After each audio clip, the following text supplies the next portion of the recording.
yesterday we saw the reports originating with Trey Wingo, who ended up being accurate. So well done, non-reporter. Stay in your own backyard, Trey. So the news that on Monday, Aaron Rodgers had spoken to the Jets, and we did skip over the step that the Packers had authorized. It's funny because some of the people who cover the Packers were like, well, yeah, obviously they agreed to give him permission. Well, folks, isn't that something you should have been all over? Shouldn't your relationships with the team be at the point where someone would have told you, hey, we've given this guy permission to talk to other teams? Fairly significant piece of information that no one reported. We skipped, as I said yesterday, right over it. So the news continued to the point where Woody Johnson, the owner of the team, and Johnson & Johnson Air, Big Pharma coming to town. Watch out, Aaron. They're coming to get you.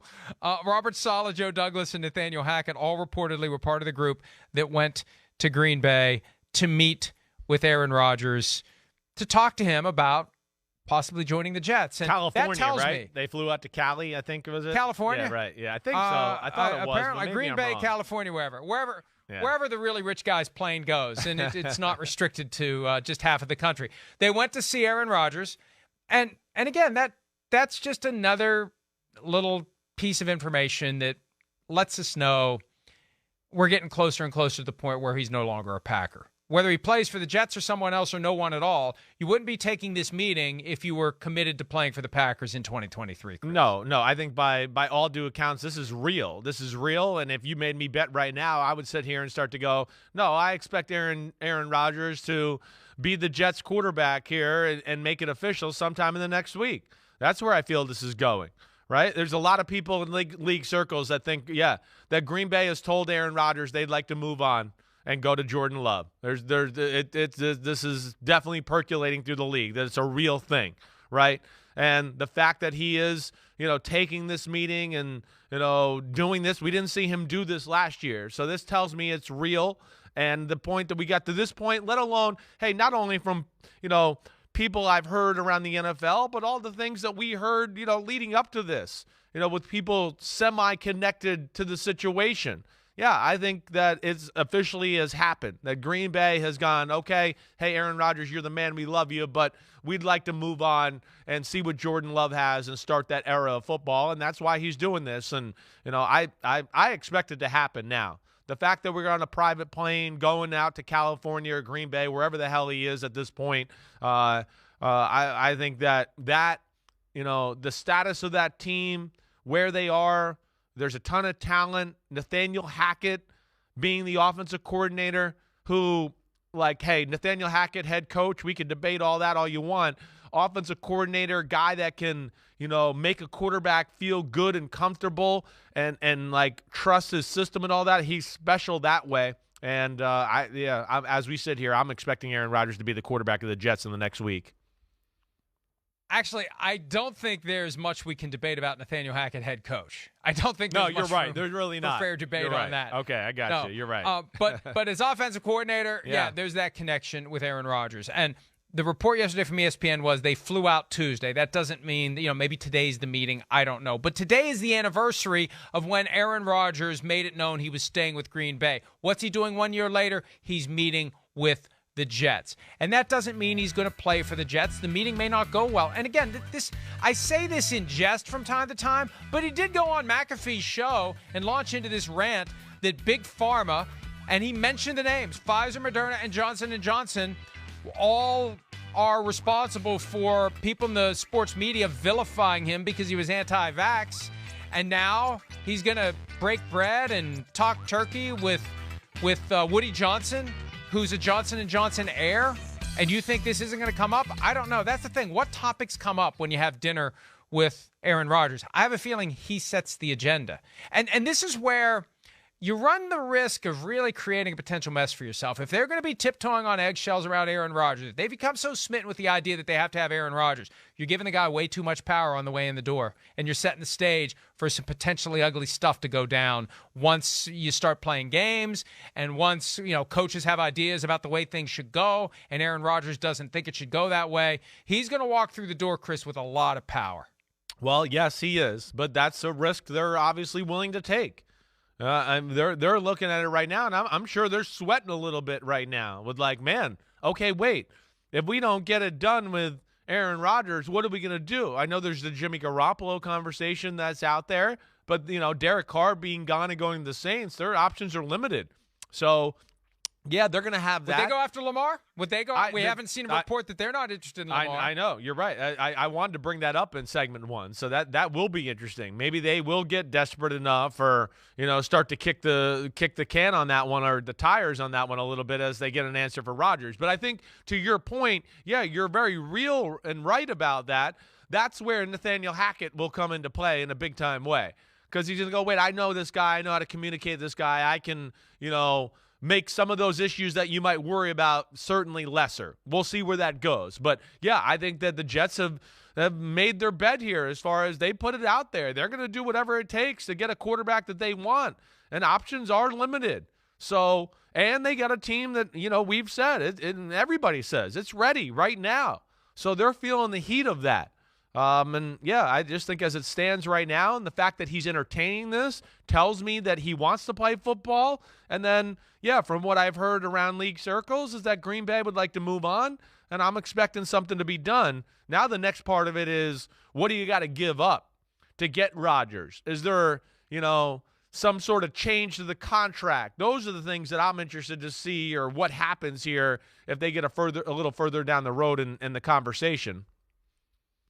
Before we get to that point, though, yeah. I'm reminded of the item from The Athletic from a couple of weeks ago that took the deep dive into what happened in Denver with Russell Wilson. And the big headline that made news was Russell Wilson wanted Pete Carroll and John Schneider to be fired by Seattle. That was the thing that created most of the churn. But deeper in that article, there was an analysis of Nathaniel Hackett's approach to Russell Wilson. And basically, the message was he was too deferential to Russell Wilson because he didn't want to go through what he went through in 2019 in Green Bay, when Aaron Rodgers created an issue, pushed back. Remember all that stuff, the audible thing? I mean, they had ways they wanted to do things. Rodgers refused to go along with it, and it was awkward. It was a mess. So Hackett will be wired, Chris, to be too deferential to Aaron Rodgers on the way through the door because the relationship has already reached that point. Yeah. And again, this is all part of what Woody Johnson, Joe Douglas, and Robert Saleh are signing on for if they do this.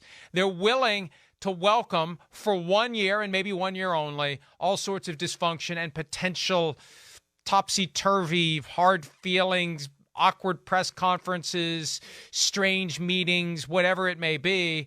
And that's the other side of it too. We said that if he would go to the Raiders, the first thing Josh McDaniels would tell him to do is no more Pat McAfee on Tuesdays. I wonder, do you really think the Jets? No.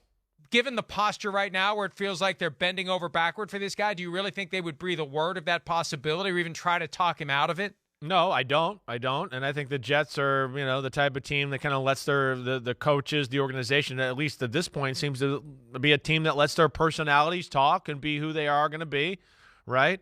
But yeah, those are some of the things they're not to deal with. McAfee, the New York media questioning some of the things he says. They're not just going to let him get away with some of the things he says just because, you're the quarterback of the team and we'll just let it happen, right? There's excitement up here about Aaron Rodgers. There's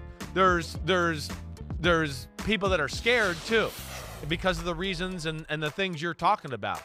But I think the Jets are, they're in a tough spot, and they're looking at, maybe we can catch, lightning in a bottle here. We got a good football team. We run the same system on offense that you've always run, and, we're hoping maybe they can make it like Brett Favre and the Vikings, and let's see if we can make some sort of run.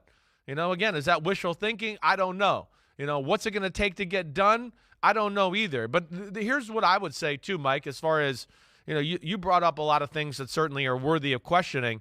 What is it going to get it done to get Aaron Rodgers? I can't imagine that Green Bay is going to hold the Jets' feet to the fire here, especially with what I'm hearing, and it sounds like they'd like to move on and go with Jordan Love and the price tag of the contract, and like you said, he might be gone for a year, to where I could see maybe the trade, because it seems like if that's the case, both teams or both sides want to get this deal done. I could see this trade going down for us looking at it and going, damn, they got Aaron Rodgers, just for that, or it wasn't as expensive as I thought. And I think it's going to be because of the reasons, I explained and you explained already too. At one point, Somebody suggested multiple first-round picks. There's I don't no way think you're getting so. multiple first-round picks for a guy that may only play 1 year. No way. How about this? Yeah. Let's do this. If you're the Jets and you're the Packers. Yeah. Okay, 15 years ago, Woody Johnson owned the Jets. 15 years ago, Mark Murphy was the CEO of the Packers. Why not take the Brett Favre trade terms, blow the dust off the cover, and use it again? Here's what it was.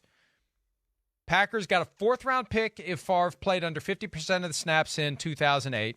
If it was 50 to 70, it becomes a third-round pick. If it's 70 or more, it becomes a second-round pick. If it's 80 or more and they make it to the Super Bowl, it becomes a first-round pick. Why not just do that? Yeah. That would why not just use the same trade? Just use the same trade terms. That's fair. Now, you have to account for whether or not he plays in 2024. If I'm the Packers, I would want something added to that deal that would give me a conditional pick in 25 based upon whether or not he plays in 24. But if I'm the Jets, I'm not giving up significant trade assets for a guy who I know doesn't want to be in Green Bay. They don't want him there. And I don't know how long he's going to play. Right. That's too much to give up. And he's due to make $59 million and change, $58 million of which comes in the form of a guaranteed salary where there is the ability between March 17 and week 1 to convert it to an option bonus that will spread it out and make the cap hit like $15 million each year, which is very manageable. Yeah. But if I'm Rodgers, you want me? You're paying me my $59 million. I'm not changing it. You get a favorable cap number on the front end. Yeah, you're going to have a bill to pay on the back end, but with every big quarterback contract, there's a bill to pay on the back end by way of cap charge. The money's already paid. The cap charge catches up. But if I'm Rodgers, I'm not changing anything about my contract. I'm going ahead and letting them convert the $58 million guaranteed salary into an option bonus and moving forward. If you want me, that's the price. Right. So wait, let me get that right. And you're saying, like, would he get less money if he did that option bonus? Like, what? No. Gets the same money. All right. He's due to make $59 million between his base salary and this extra payment. Right. It's $58 million that currently is salary, but can be converted at the team's option to an option bonus where he gets the money. Right. It's just paid out like a signing bonus, and the money gets spread over time under the remainder of his contract to reduce the cap charge. Right. And if he would stay in Green Bay, they would do that. And I'm assuming the Jets would do it. My point is this. If the Jets are trading for this guy, you're taking the contract. Why am I taking less money? I'd be stunned if he takes a penny less than what he's due to make. Well, now, maybe he takes a little bit less or does something to appear magnanimous on the way in, which wouldn't be stupid, frankly. You want to come in as the hero, and you want to buy yourself a little time with this fan base and this media conglomerate that's going to be covering you? Yeah. Maybe if you do take a mild haircut, not much, just a little trim, just a little bit, turn it to incentives or something like that so you can create the impression that you're being very fair with your new team and maybe they'll love you even more on the way through the door. Yeah, it'd be a good gesture. It certainly would get, things started the right way. I just think even like not taking less money and just doing the option bonus, thing that I really wasn't aware of. I think that's still a good gesture too, and I could see him agreeing to that.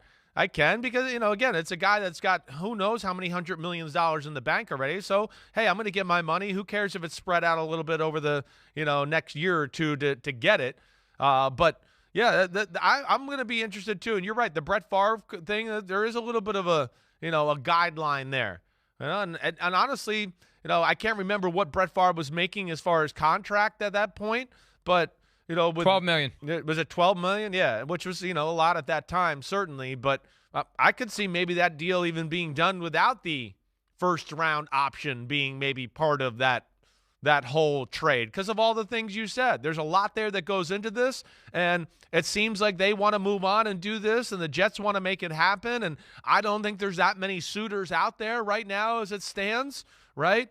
So that's where you look at it and go, yeah, I think the options are limited here, and Green Bay's got to be careful about, being too aggressive for what they ask for and messing this whole thing up. Well, that's right, because I think the nuclear option for Rodgers is to go the full Brett Favre career arc, retire now, unretire later, and put the Packers in a position where they have to move quickly and give him away to whoever it is he chooses to play for if he would come back in late July or early August like Brett Favre did. Hi, I'm Mike Tirico, and thanks for watching. Make sure to hit subscribe for the latest news and highlights from NBC Sports.